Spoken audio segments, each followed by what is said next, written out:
விஜய் அவருடைய கட்சி நிகழ்ச்சியில கலந்துக்கிட்ட பொழுது, கூட்ட நெரிசல்ல பாதிக்கப்பட்டு 40 மக்கள் இறந்துட்டாங்க. அதுல 10 பேர் குழந்தைகள். அந்த 40 பேரினுடைய குடும்பத்திற்கும் நம்ம இரங்கல தெரிவிச்சுக்கிறோம். இந்த துயர சம்பவம் நடந்தோனே விஜய் அந்த ஊர விட்டு ஓடி வந்துட்டாரு. ஆனா, அரசு இயந்திரத்தில் இருப்பவர்கள் தான் இப்ப மக்களுக்கு பதில் சொல்லிக்கிட்டு இருக்காங்க.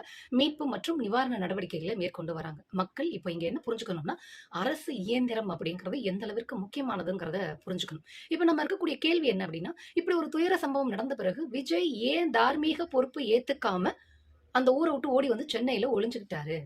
விஜய் ஏன் பொறுப்பு எடுத்துக்காம இந்த மாரி சம்பவத்தில் பாதிக்கப்பட்டவங்களுக்கு ஒரு மீட்பு நடவடிக்கையும், நிவாரண நடவடிக்கையும் மேற்கொள்றதுக்காக தன்னுடைய கட்சி தலைமை பொறுப்புல இருக்கிறவங்ககிட்டயும், நிர்வாகிகள்கிட்டயும் ஏன் இன்ஸ்ட்ரக்ஷன் குடுக்காம ஓடி வந்துட்டாரு? விஜய் ஏன் பத்திரிகையாளர்கள சந்திக்காம தன்னுடைய வீட்ட பூட்டிக்கிட்டு வீட்டுக்குள்ள உட்கார்ந்துகிட்டு இருக்காரு?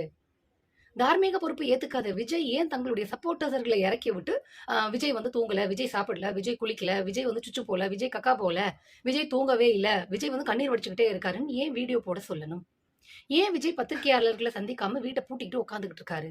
இந்த கேள்விக்கெல்லாம் பதில் தெரிஞ்சது அப்படின்னா, அரசியல்னா என்னன்னு மக்களுக்கு புரிய வரும்.